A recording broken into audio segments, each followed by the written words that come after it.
तो वही आ चुके हम लोग चैप्टर सेकंड पे क्लास 12th के, जो कि हमारा है इनवर्स ट्रिग्नोमेट्रिक फंक्शंस। अभी नाम तो थोड़ा जाना माना लग रहा है कि इनवर्स ट्रिग्नोमेट्रिक फंक्शंस, ये हम लोग पहले भी पढ़ चुके हैं। पहले कब हम 11th क्लास में ट्रिग्नोमेट्रिक फंक्शंस को अच्छी तरीके से हमने पढ़ा था, जिसमें हमने हर एक ट्रिग्नोमेट्रिक रेशियो, चाहे वो साइन कोस टेन या कुछ भी रेशियो थे, उसके हमने क्या करा था, डोमेन पढ़ा था, उसका रेंज पढ़ा था, प्लस में उसका हमने ग्राफ भी एक एक करके देखा था। इसमें क्या करने वाले हम लोग, इसमें हम लोग इनवर्स ट्रिग्नोमेट्रिक फंक्शंस के डोमेन रेंज पढ़ेंगे, उसके रिलेटेड क्वेश्चन देखेंगे, उससे रिलेटेड कुछ फॉर्मुलेस भी है वो भी हम लोग इसी में पढ़ेंगे। तो भाई इस चैप्टर में ना दो चीजें काम आती हैं, एक तो वही ट्रिग्नोमेट्रिक फंक्शंस क्लास 11th का, और दूसरी चीज जो काम आती है वो इससे पिछला चैप्टर जो कि हमारा रिलेशन एंड फंक्शन। ये दोनों चीज हमारे पास इसमें काम आती है। अब याद करो आपने रिलेशन एंड फंक्शन में क्या चीज पढ़ी थी कि किसी भी फंक्शन का इनवर्स निकालने के लिए दो चीज हमारे पास मेन होती है। पहली क्या है कि वो 1 1 होना चाहिए फंक्शन, दूसरी क्या, वो फंक्शन ऑन टू होना चाहिए। अब कोई फंक्शन अगर 1 1 एंड ऑन टू है तभी मतलब उसका इनवर्स निकल पाएगा, अगर नहीं है तो नहीं निकल पाएगा। तो हम लोग पहले क्या करेंगे, चेक करेंगे कि क्या trigonometric functions 1 1 and onto होते हैं या नहीं होते हैं। अब ट्रिग्नोमेट्रिक फंक्शन में एक लेते हैं हम लोग साइन एक्स का। साइन एक्स का ग्राफ हमें पता है, सिंपल ग्राफ होता है। कैसा होता है, बीच में जीरो होता है और इसका ये कुछ ऐसी लाइनें कुछ इस तरीके से बनती है और दोनों साइड ऐसी बनती है। यहाँ पे होता है जीरो, यहाँ पे होता है 1 वाई एक्सिस पे, यहाँ पे होता है -1। सिंपल, ये होता है वाई एक्सिस, ये होता है एक्स एक्सिस। और यहाँ पे होता है हमारा कितना, साइन 90 होता है 1, यहाँ होता है हमारा पाई, यहाँ होता है -पाई/2, यहाँ होता है -पाई। भाई ये तो हमें पता था, लेकिन आप ये बता क्यों रहे हो, मैं इसलिए बता रहा हूँ। यहाँ पे चेक करेंगे हम लोग कि क्या sine function 1 1 and onto है भी या नहीं है, कि हम लोग ऐसे इनवर्स निकालने चल चुके हैं। तो इसके लिए हम लोग डोमेन रेंज का एक इस टाइप का हम लोग ने चेक करना पिछले हमने सीख लिया है, जिसमें ये होता है डोमेन एंड ये होता है रेंज, मतलब ये होता है इनपुट, ये होता है आउटपुट। अब साइन की वैल्यू कितनी होती है, एक होती है 0 एंड 1 एंड -1, ये तीन ही लगभग वैल्यूज होती है, इसी के बीच में हमारी वैल्यूज आती है। अब देखने वाली क्या चीज है कि साइन की वैल्यू 0 किस किस पे आ रही है। साइन की वैल्यू 0 एक तो 0 पे आ रही है, ठीक है भाई। दूसरी वैल्यू किस पे 0 आ रही है, पाई पे आ रही है। पाई पे साइन की वैल्यू 0 आ रही है ना, मतलब पाई पे साइन की वैल्यू 0 आ रही है। माइनस पाई पे इधर इस तरफ की वैल्यू कितनी आ रही है, 0 आ रही है। अगर मैं 2 पाई लू यहाँ पे, तो 2 पाई पे भी 0 ही आ रही है, -2 पाई पे भी 0 ही आ रही है। भाई ये तो देखने वाली चीज होगी कि कई सारी वैल्यूज पे एक ही यूनिट आ रही है। ये फंक्शन होता है हमारा मैनी वन फंक्शन। कौन सा होता है, मैनी वन फंक्शन, जो यहाँ पे कॉन्ट्राडिक्ट करता है कि अगर 1 1 फंक्शन नहीं है मतलब साइन एक्स का इनवर्स हम लोग नहीं निकाल सकते। भाई ये क्या बात होगी, ये तो चैप्टर स्टार्ट होने से पहले ही खत्म हो गया। लेकिन एक जरूरी बात जानने वाली क्या है कि अगर मैं कहूं कि इस ग्राफ में हम एक छोटा सा पार्ट ले लें, छोटा सा क्या ले लें, पार्ट ले लें, और उसका हम लोग इनवर्स निकालें, भाई फिर तो हो सकता है ना। अब क्या मैं कहना चाह रहा हूं, जैसे मैं कहूं कि इस ग्राफ में आपसे पूछूं कि ऐसा पोर्शन निकालो इस ग्राफ का कि जो पोर्शन एक्स एक्सिस की पे हर एक वैल्यू की वाई एक्सिस पे एक वैल्यू देता है, not more than 1 and not less than 1। तो वो पोर्शन कौन सा होगा, मेरे हिसाब से वो पोर्शन होगा ये वाला ग्राफ का। अगर इस वाले पोर्शन पे देखो, सिर्फ पाई/2 एंड एक -पाई/2, इन दोनों के बीच का जो ग्राफ बन रहा है वही। अगर मैं -पाई/2 से शुरू करूं किसी एक पॉइंट पे, इस पॉइंट पे x की एक वैल्यू है एंड y की एक वैल्यू है। अगर इस पॉइंट पे देखूं, इस पे भी x की एक वैल्यू और y की भी एक वैल्यू ही है। मतलब अगर मैं -पाई/2 एंड +पाई/2 एक कंडीशन लगा दूं कि साइन एक्स की वैल्यू अगर -पाई/2 से पाई/2 के बीच में अगर मैं बोलूं कि है, ये मैंने कंडीशन लगा दी एक्स की, और मैं फिर पूछूं कि क्या साइन एक्स का इनवर्स निकल सकता है, ऑब्वियसली निकल सकता है कि भाई ये तो आपने कंडीशन सीधी सीधी बता दी। अब ये फंक्शन तो 1 1 हो गया एंड ऑन टू हो गया, तो मतलब साइन एक्स का इनवर्स फिर निकल जाएगा। तो यही चीजें हम लोग पढ़ेंगे, हर एक साइन एक्स, हर एक कोस एक्स, मतलब हर एक ट्रिग्नोमेट्रिक रेशियोज का एक कंडीशन हम साइड में लिख देंगे, और उस कंडीशन में हम लोग हर एक ट्रिग्नोमेट्रिक फंक्शन का क्या करेंगे, इनवर्स करते हुए जाएंगे, उसके हम लोग फॉर्मुलेस पढ़ेंगे, सब कुछ हम करेंगे। तो ये बात स्टार्ट कहां से हुई कि हम लोग एक पोर्शन लेके चलते हैं किसी भी साइन एक्स कोस एक्स किसी भी ट्रिग्नोमेट्रिक रेशियो का। अब ये आप लोग भी कह सकते हैं कि अगर मैं यहां से -पाई/2 से पाई/2 ले रहा हूं और अगर मैं ये कहूं कि 0 से पाई, यहां तक भी तो वैल्यू एक ही आ रही है, नहीं वैल्यू नहीं एक नहीं आ रही है। कैसे? अगर मैं इस पॉइंट पे बात करूं तो इस पॉइंट पे x की तो एक वैल्यू है एंड y की भी एक वैल्यू है, और अगर मैं इस पॉइंट पे बात करूं, इस पॉइंट पे x की एक वैल्यू है एंड y की अगेन वही वैल्यू आ गई, तो फंक्शन क्या हो गया, मैनिमन हो गया अगेन। मतलब फंक्शन हमारे पास -π/2 से π/2 ही होना चाहिए।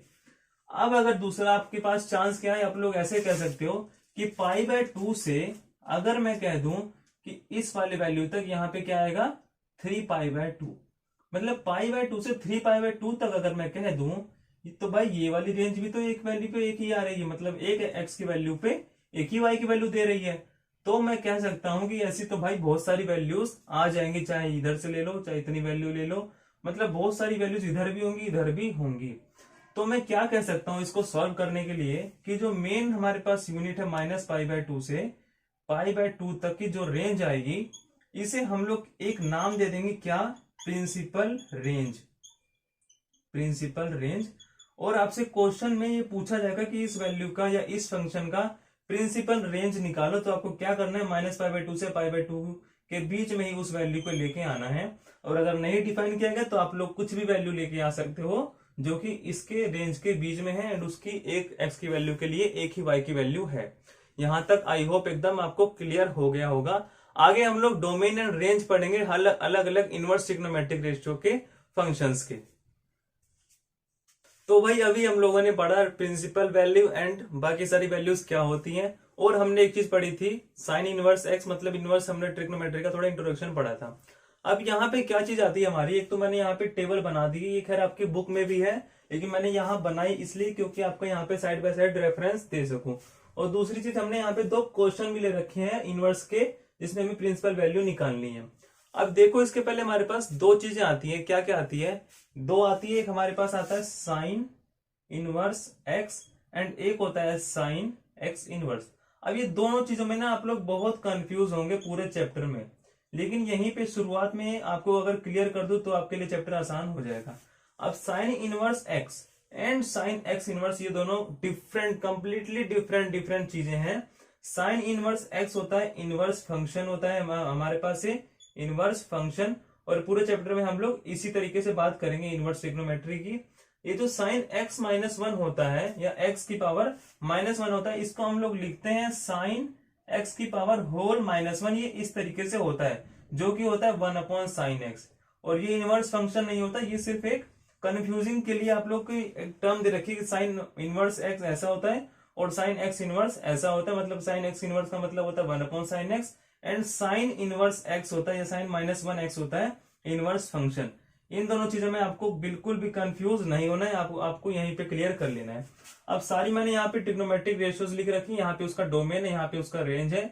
इसको आप लोग एक ट्रिक से भी याद कर सकते हो कि ये जो साइन और कोस का दोनों को फंक्शन है, दोनों का डोमेन सेम है, कोसेक सेक दोनों को फंक्शन है, टेन और कोट दोनों को फंक्शन है, सबका डोमेन सेम है। उसके बाद जहां जहां साइन आ रहा है वहां पर -π/2 π/2 आ रहा है, जैसे यहाँ पे आ रहा है साइन आता है कोसेक में, यहाँ पे भी -π/2 π/2 आ रहा है, एंड साइन आता है टेन में, यहाँ पे भी -π/2 π/2 आ रहा है। इसी तरीके से आप लोग अच्छी तरीके से इसको लर्न कर सकते हैं, और ये टेबल ही है इस पूरे चैप्टर का सार, इसको आप लोग को अच्छी तरीके से लर्न कर लेना है, ये आपको बहुत काम आएगा। अगर आप इसमें कंफ्यूज होंगे तो पूरा चैप्टर आपके लिए कंफ्यूजिंग ही रहने वाला है। तो जो क्वेश्चन हमारे पास है साइन इनवर्स -1/2 एंड दूसरा क्वेश्चन है कोस इनवर्स -1/2। क्वेश्चंस कैसे सोल्व करते हैं, अब साइन इनवर्स -1/2 है, इसको हमें प्रिंसिपल वैल्यू निकालनी है। अब क्या करेंगे, पहला स्टेप होता है हमारे पास कि साइन इनवर्स -1/2 या कुछ भी हमारे पास हो उसका हम लोग लेट कर लेंगे y। अब ये लेट कर लिया, उसके बाद साइन चला जाएगा उस तरफ, -1/2 इक्वल टू कितना आ गया, साइन y आ गया, सिंपल। अब -1/2 में माइनस को अलग कर लो और 1/2 को हम साइन की फॉर्म में लिखेंगे, मतलब साइन 30 होता है, साइन π/6 होता है, इक्वल कितना है, साइन y के। अब अगर यहाँ प्लस होता तो क्वेश्चन यही सोल्व हो जाता है, लेकिन यहाँ माइनस है, मतलब माइनस को हमें एडजस्ट करना है। तो साइन, अगर हम माइनस साइन एक्स है उसको हम लोग लिख सकते हैं साइन -x से, मतलब माइनस कहां चला जाएगा, अंदर चला जाएगा माइनस, मतलब साइन -π/6 हो गया, और यहाँ पे इक्वल हो गया साइन y के। अब दोनों साइन एंड साइन इक्वल है तो y आ गया हमारे पास -5/6 के। यहाँ पे गलती आपको नहीं करनी, क्वेश्चन सोल्व करते टाइम ये नहीं कि साइन को ऐसे ऐसे काट दिया, काटना नहीं है आपको, सिंपल इसको इससे अगला step y equals to sine या जो भी आंसर आ रहा है उसे आपको लिख देना है। अब y आ गया -5/6, हमें निकालनी है क्या, प्रिंसिपल वैल्यू। हमें देखना ये है कि क्या y की वैल्यू प्रिंसिपल वैल्यू है या नहीं है। अब y आ रहा है -5/6 मतलब -30 डिग्री। अब लेकिन साइन इनवर्स x का जो रेंज होता है -90 से 90 होता है। अब क्या जो -30 है वो -90 से 90 के बीच में नहीं आएगा, ऑब्वियसली आएगा। तो मतलब ये हमारा प्रिंसिपल वैल्यू ही है। इस समय आंसर यहीं पे छोड़ देना, ये वैल्यू हमारी प्रिंसिपल वैल्यू आ गई। अगला क्वेश्चन क्या है, कोस इनवर्स -1/2। हमें हमेशा की तरह क्या करना है, कोस इनवर्स -1/2 को एक यूनिट मान लेना है y, और हम लोग क्या करेंगे -1/2 इक्वल चला जाएगा कोस y के, माइनस को अलग कर लिया, 1/2 कितना होता है, कोस 60 होता है, मतलब कोस π/3 हो गया, इक्वल कितना आ गया हमारे पास, कोस y के। अब यहाँ पे क्या देखने वाली चीज है, माइनस कोस आ रहा है, और माइनस कोस को हम लोग कोस -x नहीं लिख सकते। क्यों, क्योंकि मैंने वो आफ्टर स्कूल टू कॉलेज वाला फॉर्मूला बताया था। यहाँ पे कोस अगर माइनस है तो माइनस वो दो ही क्वाड्रेंट में होता है, एक तो इसमें एक तो इसमें। हम कौन सा मान के चलेंगे, x - y वाला, मतलब इसको लिखेंगे हम कोस π-π/3, तभी हमारे पास कोस -π/3 बाहर माइनस आएगा, मतलब माइनस को अंदर लेके गए हम लोग अगर, तो पाई हमारे पास आ जाएगा, इक्वल कितना आ गया कोस y के। अब क्या ये आया आंसर कितना, 2π/3 इक्वल कितना आ गया, कोस में सॉरी सीधा हमारे पास आ गई y की वैल्यू। अब यहाँ पे अगेन चेक करना है हमें y की वैल्यू क्या, 0 से पाई जो कि कोस की है, 0 से पाई के बीच में आ रहा है या नहीं आ रहा है। अब 0 से पाई के बीच में 2π/3 ऑब्वियसली आ ही रहा है, तो हमारे पास क्या आ गया, ये प्रिंसिपल वैल्यू आ गई। यहाँ पे हमारे दो क्वेश्चन हो गए सॉल्व। आगे हम लोग अगले टॉपिक पे बढ़ते हैं। यहाँ तक आई होप आपको क्लियर हो गया होगा। अगर आप लोग कोई क्वेश्चन पे अटके तो आप लोग क्या करना है, आपको सिर्फ कमेंट सेक्शन में क्वेश्चन नंबर डाल देना, मैं आपका उसको सॉल्यूशन दे दूंगा, समझा भी दूंगा। तो हम लोग बढ़ते हैं अगले टॉपिक पे। तो भाई क्योंकि मैंने स्टार्ट में कह दिया था कि हम लोग कोई भी क्वेश्चन नहीं छोड़ेंगे, इंपॉर्टेंट क्वेश्चन नहीं छोड़ेंगे, इसलिए क्वेश्चन और बचता है हमारे पास एनसीईआरटी का इंपॉर्टेंट क्वेश्चन है ये वाला। क्या है, tan inverse -x plus cos inverse -1/2 and sine inverse -1/2। ये हमारे पास तीन trigonometric ratios, inverse trigonometric ratio एक साथ दे दिए हैं, और बच्चे क्या होते हैं इसमें कंफ्यूज होते हैं। सबसे पहले हमारे पास स्टेप क्या आता है, सबसे पहले स्टेप जो होता है हमारे पास वो होता है कि अलग अलग इनवर्स ट्रिग्नोमेट्रिक रेशियोज को एक यूनिट मान लेना है। इसको मान लेते हैं हम लोग x, इसको मान लेते हैं y, इसको मान लेते हैं z। अब क्या करना है, पहले हम लोग सोल्व करते हैं। tan इनवर्स 1 हम लोग ने क्या माना है, x माना है, तो 1 जो हो गया हमारे पास वो हो गया tan x हो गया, एंड 1 को हम लोग लिख सकते हैं tan π/4 में क्या 45 डिग्री, तो हो गया tan x। यहां से x की वैल्यू आ गई सिंपल, कितना आ गया π/4, यहाँ तो सिंपल हो गया।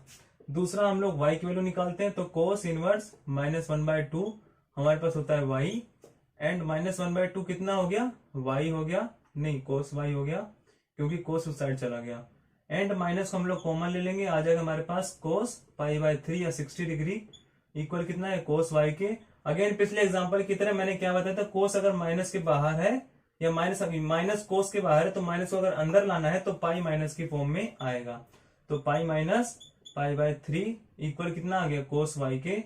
यहां से y की वैल्यू आ गई सिंपल 2π/3, यहाँ पे भी इजी हो गया। अगला आता है हमारे पास z की वैल्यू निकालना, तो साइन इनवर्स -1/2 इक्वल कितना हो गया z के, तो -1/2 कितना हो गया साइन z के, एंड यहाँ पे माइनस कॉमन आ गया, तो मतलब साइन π/6 या 30 degree equal to sine z, and मतलब साइन -π/6 माइनस इसके डायरेक्टली अंदर चला जाएगा, इक्वल आ गया साइन z के। यहाँ से z की वैल्यू होगी सिंपल -π/6। x की वैल्यू आ गई हमारे पास, y की वैल्यू आ गई, z की वैल्यू आ गई। आगे हमें क्या करना है, x plus Y plus z करना है, सिंपल प्लस z आ गया हमारे पास π/4 प्लस 2π/3 प्लस हमारे पास -π/6। इसको आप लोग प्लस करके लास्ट में आंसर निकाल सकते हैं। आगे हम लोग अगले टॉपिक बढ़ते हैं फटाफट से। कुछ हमारे पास फॉर्मूलेस भी आते हैं इनवर्स ट्रिग्नोमेट्रिक रेशियोज के। तो भाई मैंने क्या किया है, सारे फॉर्मूलेस को, इनवर्स के सारे फॉर्मूलेस को हम लोग एक स्लाइड में लाने के लिए सबको हमने टाइप में डिवाइड कर दिया है। जैसे यहाँ पे टाइप 1, 2, 3 एंड टाइप 4 हमारे पास है। टाइप 1 में हमारे पास कुछ फॉर्मुलेज है, टाइप 2 में कुछ, टाइप 3 में कुछ, एंड टाइप 4 में कुछ। अगर ये आप 4 टाइप ही कर लोगे आपके सारे फॉर्मुलेज इसमें कवर हो जाएंगे। इसके लिए आप लोग क्या कर सकते हो, इसका स्क्रीनशॉट ले सकते हो। तो हम एग्जाम्पल से शुरू करते हैं, हम लोग समझना शुरू करते हैं सारे टाइप्स को। पहले टाइप हमारे पास तो सिंपल साइन, अगर दोनों हमारे पास को रेशियोज आ गए, जैसे sine and cosec, sine and cos आ गया, हमारे पास होता है पाई बाय 2, टेन कोट आ गया या सेक कोसेक आ गया। इससे रिलेटेड फॉर्मूला था जो हमारे पास sine square x plus cos square x 1 जो होता है फॉर्मूला इक्वल टू 1 होता है। इसी से रिलेटेड साइन एंड कोस की तरह टेन कोट सेक कोसेक हमारे पास सारे के अगर इनवर्स का सम करें तो वो होता है पाई बाय 2। अगर मैं इसकी बात करूं कि sine inverse minus x, tan inverse minus x and cosec inverse minus x, इसको कैसे याद करें? तो इसको याद करने के लिए मैंने जो स्टार्टिंग में ट्रिक बताई थी याद करना आप लोग कि माइनस पाई बाय 2 से पाई बाय 2 तक का जो रेंज होता है वो साइन के सारे जिसमें साइन आ रहा है, जैसे साइन में तो साइन आ ही रहा है, टेन में ऊपर साइन आ रहा है एंड कोसेक में साइन आ रहा है, तो जिसमें साइन आ रहा है उसमें हमारे पास रेंज माइनस पाई बाय 2 से पाई बाय 2 होती है, तो मैंने बताया था आपको बात। और उसी सब रेशियोज में यहाँ पे माइनस बाहर आता है और बाकी रेशियोज में पाई माइनस करके आता है। यहाँ पे अगर मैं बात करूं तो साइन का इनवर्स कोसेक होता है, कोस का इनवर्स सेक होता है एंड टेन का इनवर्स कोट होता है। इसका मतलब 1 अपॉन साइन का है तो कोसेक होता है, 1 अपॉन कोस का है तो वो सेक होता है, 1 अपॉन टेन का है तो होता है कोट। उसके बाद हमारे पास टेन से रिलेटेड कुछ फॉर्मुले है, tan inverse X plus tan inverse Y जो कि ये होता है, और अगर टेन इनवर्स माइनस का हूं तो यहाँ पे माइनस लग जाएगा, ऊपर एक्स माइनस वाई नीचे 1 प्लस एक्स वाई आ जाएगा। और जो थर्ड फॉर्मूला है इसको भी आप लोग को अच्छी तरीके से लर्न करने, सब क्वेश्चंस में काम आएगा। तो इससे ज्यादा ना बात करते हुए हम लोग डायरेक्टली क्या आते हैं, क्वेश्चंस पे आते हैं, जिससे हमें फॉर्मुले अच्छी तरीके से रिवाइज या समझ में आ जाए। अब हम लोग आ चुके हैं, कुछ क्वेश्चंस भी कर लेते हैं। हमारे पास इस स्लाइड में 3 क्वेश्चंस है। ऊपर हमारे पास जो दोनों क्वेश्चंस है ये एक तरीके से हमारे पास फॉर्मुलेज भी हैं, और हमारे पास नीचे ये क्वेश्चन है, ये फॉर्मुलेज भी आपको फॉर्मुलेज की तरह आपको इसको याद करना भी है। इसको हम लोग इसमें प्रूव भी करेंगे। सबसे पहले आते हैं पहले क्वेश्चन पे, जो कि हमारा 3 sine inverse X and equal to ये है। इसमें हम लोग क्या सीखेंगे कि हमको एक क्वेश्चन कैसे सोल्व करने हैं। अब एक कैसे सोल्व करने हैं उसके लिए हम लोग स्टेप बाय स्टेप चलेंगे। पहला स्टेप क्या होगा हमारे पास कि अगर ये एक फॉर्मूला है, मतलब यहाँ पे एक्स की जगह कुछ ना कुछ अगर हम पुट करें तो वो 3 साइन इनवर्स एक्स बन जाना चाहिए। हम लोग क्या करते हैं, एक्स की जगह हम लोग रख लेते हैं साइन एक्स। एक्स की जगह क्या रख दिया, साइन एक्स, या हम लोग रख लेते हैं साइन थीटा, क्योंकि एक्स एक्स 2 बार आ जाएगा, साइन थीटा। अब क्या करते हैं हम लोग, राइट हैंड साइड को लेते हैं, राइट हैंड साइड को, वहां हम लोग लिखेंगे sine inverse 3 sine theta minus 4 sine cube theta. अब ये जो फॉर्मूला है ये फॉर्मूला है साइन 3 थीटा का, अगर आप लोग को याद हो तो साइन इनवर्स साइन 3 थीटा हो गया, साइन 3 थीटा। अब यहाँ पे साइन इनवर्स एंड साइन आपस में कैंसिल हो गए या कैंसिल नहीं होके साइन इनवर्स साइन क्या आ जाएगा, आंसर 3 थीटा आ जाएगा। यहां से थीटा की वैल्यू यहाँ पे निकाल लेंगे, पहले थीटा आएगा साइन इनवर्स एक्स, एंड यहाँ पे हम लोग क्या लिख सकते हैं, 3 ऑफ साइन इनवर्स एक्स, जो कि हमारा LHS था। ये हमारा हो गया प्रूफ, पहला क्वेश्चन। दूसरा हमारे पास था tan inverse x upon a square minus x square under root में। इसे हमें क्या करना है, थोड़ा सा क्या करना है, सिंप्लीफाई करना है, क्वेश्चन के अकॉर्डिंग सिंप्लीफाई करना है। सिंप्लीफाई करने के लिए हमारे पास दिमाग में क्या आना चाहिए, अगर कोई चीज सिंप्लीफाई करनी है तो मतलब उसमें मैक्सिमम 1 या 2 टर्म होनी चाहिए। यहाँ पे तो 3 टर्म है और ऊपर में डिवाइड में भी है एंड रूट में भी है। हमें सिंप्लीफाई करना है इसे। अब क्योंकि बाहर 10 लिखा है एंड यहाँ पे न्यूमिनेटर एंड डिनोमिनेटर है, अब न्यूमिनेटर में क्या होना चाहिए, साइन, डिनोमिनेटर में क्या होना चाहिए, कोस। जब भी हमारा 10 बनेगा और 10 से 10 कैंसिल होकर हमारे पास सिंप्लीफाइड फॉर्म आएगी। ऊपर क्योंकि साइन बनेगा एंड नीचे बनेगा कोस, मतलब एक्स को हम लोग साइन थीटा मानेंगे। अब साइन थीटा तो मान लेंगे, लेकिन यहाँ पे ए भी है जो मैटर करेगा। हम लोग क्या मानेंगे एक्स को, इस तरीके से ए साइन थीटा।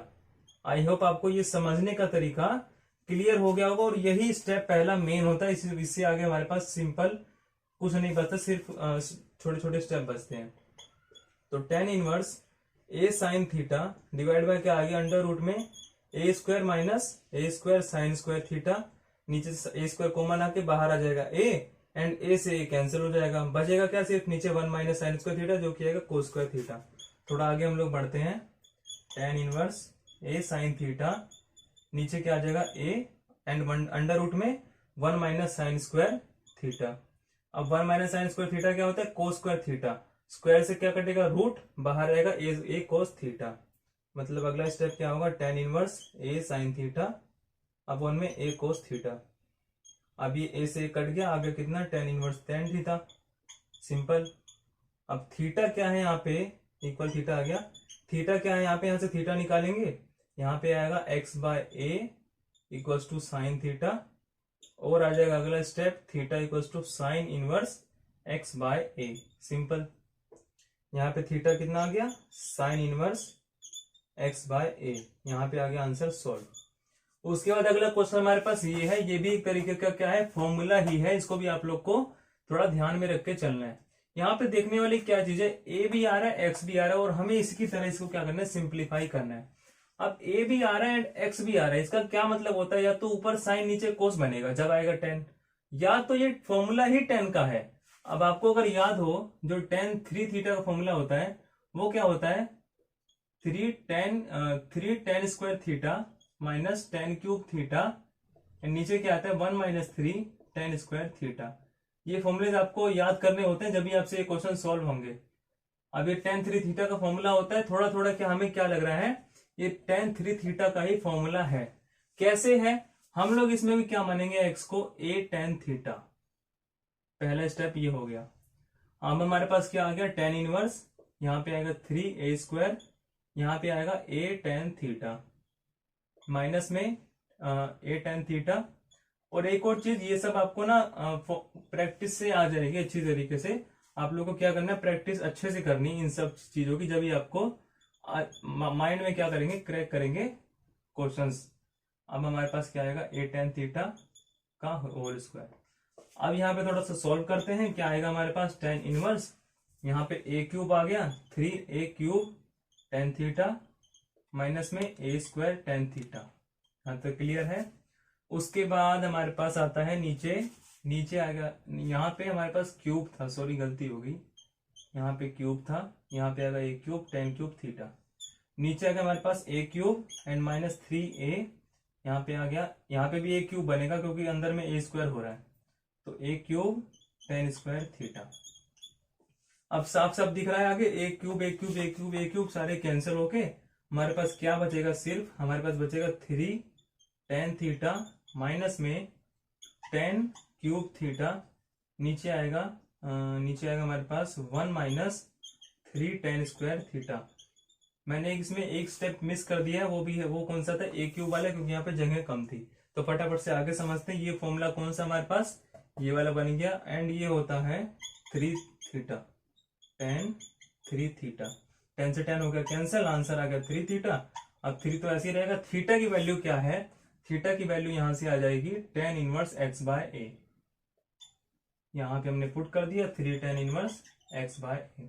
तो उसी तरीके से आपको क्वेश्चंस क्या करने हैं, सोल्व करने हैं। अब ये तो 2 क्वेश्चंस हो गए, आगे हम लोग 1-2 क्वेश्चंस और देख लेते हैं जब भी हमारा चैप्टर हो जाएगा खत्म। तो भाई हमारे पास कुछ यही 2 टाइप के क्वेश्चंस बनते हैं। पहले हमारे पास जो हम पढ़ चुके हैं, जो कि प्रूव या सिंप्लीफाई करने वाले क्वेश्चंस थे, इसमें हमारे पास फाइंड करने वाले क्वेश्चंस है कि इसकी वैल्यू फाइंड करो, या इसमें एक x गिवन रहेगा, x की वैल्यू फाइंड करनी होगी। पहला क्वेश्चन हमारे पास है, इसकी वैल्यू फाइंड करनी है। अब क्योंकि आपने पीछे पढ़ा था कि tan इनवर्स x प्लस अगर कोट इनवर्स x लिखा है, उनका सम होता है π/2, तो ये तो बहुत ही सिंपल क्वेश्चन है। मतलब क्या, कोट सीधा π/2 आ गया, एंड कोट π/2 क्या होता है, नीचे अब 1/tan π/2, tan π/2 इनफाइनाइट, मतलब 1/इनफाइनाइट, सीधा हमारे पास क्या आता है, 0 आता है इसका आंसर। अगला क्वेश्चन हमारे पास आता है, साइन की फॉर्म में लिखा है, अंदर साइन एंड कोस इनवर्स की फॉर्म में लिखा हुआ है, इक्वल 1 दिया है, एंड निकालना है हमें क्या, x की वैल्यू निकालनी है। क्या करते हैं हम लोग, साइन को उस साइड ले जाते हैं, साइन इनवर्स 1/5 इधर ही रहेगा, प्लस में कोस इनवर्स x यहीं पे रहेगा, वहां आ जाएगा साइन इनवर्स 1 आ जाएगा। अब साइन इनवर्स 1 की वैल्यू क्या होती है, सिंपल है, π/2 होती है। मतलब sine inverse 1/5 plus cos inverse x हमारे पास कितना आ गया, π/2 आ गया। यहां तक आ गया समझ में। उसके बाद x हमें निकालना है, तो बाकी टर्म भी उधर ले जाते हैं, मतलब कोस इनवर्स x आ गया कितना, π/2 माइनस कितना आ गया, साइन इनवर्स 1/5। यहां तक भी आई होप क्लियर होगा। अब π/2 माइनस साइन इनवर्स x क्या होता है, कोस इनवर्स x। अगेन यही वाले फॉर्मूले से, इसका भी एक साइन कोस का फॉर्मूला होता था, अगर आपको याद हो तो। अब ये होता है हमारे पास कोस इनवर्स 1/5, यहाँ आ गया कोस इनवर्स x, एक्स की वैल्यू डायरेक्ट हमें दिख रही है 1/5, यहाँ पे आंसर आ गया, हो गया हमारा क्वेश्चन सॉल्व। अगला हमारे पास ये वाला क्वेश्चन आता है, बाहर हमारे पास tan है, अंदर साइन एंड कोट है। अब यहाँ पे सिचुएशन बनती है, अगर हमारे पास अंदर दोनों tan में हो तो हम tan x प्लस वाई का फॉर्मूला लगा दें, लेकिन अंदर तो साइन एंड कोट है, तो हम करें तो करें क्या। अब हमारे पास एक अगर आपने पढ़ा हो तो ट्रिग्नोमेट्रिक ट्रायंगल वाला केस में, अब ये साइन 3/5 है, तो साइन क्या होता है, परपेंडिकुलर अपॉन हाइपोटेन्यूज होता है, तो परपेंडिकुलर 3 है, हाइपोटेन्यूज 5 है, बेस कितना आ गया, फॉर्मूले से 4 आ गया। अब हमें क्या करना है, इस फॉर्मूले में tan निकालना है, तो बाहर आ जाएगा tan। अब इस साइन को हम लोग लिख सकते हैं tan ऑफ 3/4। यहां तक आई होप आपको क्लियर होगा, ये आपके लिए बहुत इंपॉर्टेंट चीज है। प्लस में अब ये कोट कितना था, 3/2 था, मतलब हम लोग क्या करते हैं इसको, कोट 3/2, दोबारा से ट्रायंगल बनाते हैं, बेस अपॉन हमारे पास होता है परपेंडिकुलर कोट होता है 3/2, यहाँ पे कुछ परपेंडिकुलर आएगा 4 + 9, इसी तरीके से कुछ आएगा। हमारे पास क्या निकालना है, tan निकालना है, तो tan होगा 2/3। हम लोग इससे भी डायरेक्टली कर सकते थे। अब हमारे पास अंदर दोनों tan में बन गए, बाहर भी tan है, अब तो क्वेश्चन ही खत्म हो गया। यहाँ पे बाहर आ गया tan, अंदर tan inverse x plus tan inverse y का फॉर्मूला लगा देना है, तो मतलब क्या आएगा, tan inverse x plus y upon में 1 माइनस xy, 3/4 इंटू 2/3, 3 से 3 कट गया, अब बाहर tan इनवर्स से कट जाएगा, ऊपर आएगा हमारे पास 12 एंड यहाँ पे आएगा हमारे पास 9 + 8 डिवाइड बाय 1 माइनस 1/2, यहाँ पे आ गया हमारे पास 17/12 अपन में 1/2, 2 से कट गया 6, आ गया फाइनल आंसर हमारे पास 17/6। तो हमने दोनों क्वेश्चंस कर ली, जो वैल्यू निकालने वाले थे, पीछे हम लोग प्रूव करने वाले क्वेश्चंस भी कर चुके हैं। तो आई होप आपको पूरा चैप्टर समझ में आया होगा। यहाँ पे हमारा चैप्टर होता है खत्म। अब आपको अगर कोई क्वेश्चन है या कोई डाउट है इस चैप्टर से रिलेटेड, आप लोग कमेंट सेक्शन में पूछ सकते हैं। So thank you so much for watching the video and जय हिंद।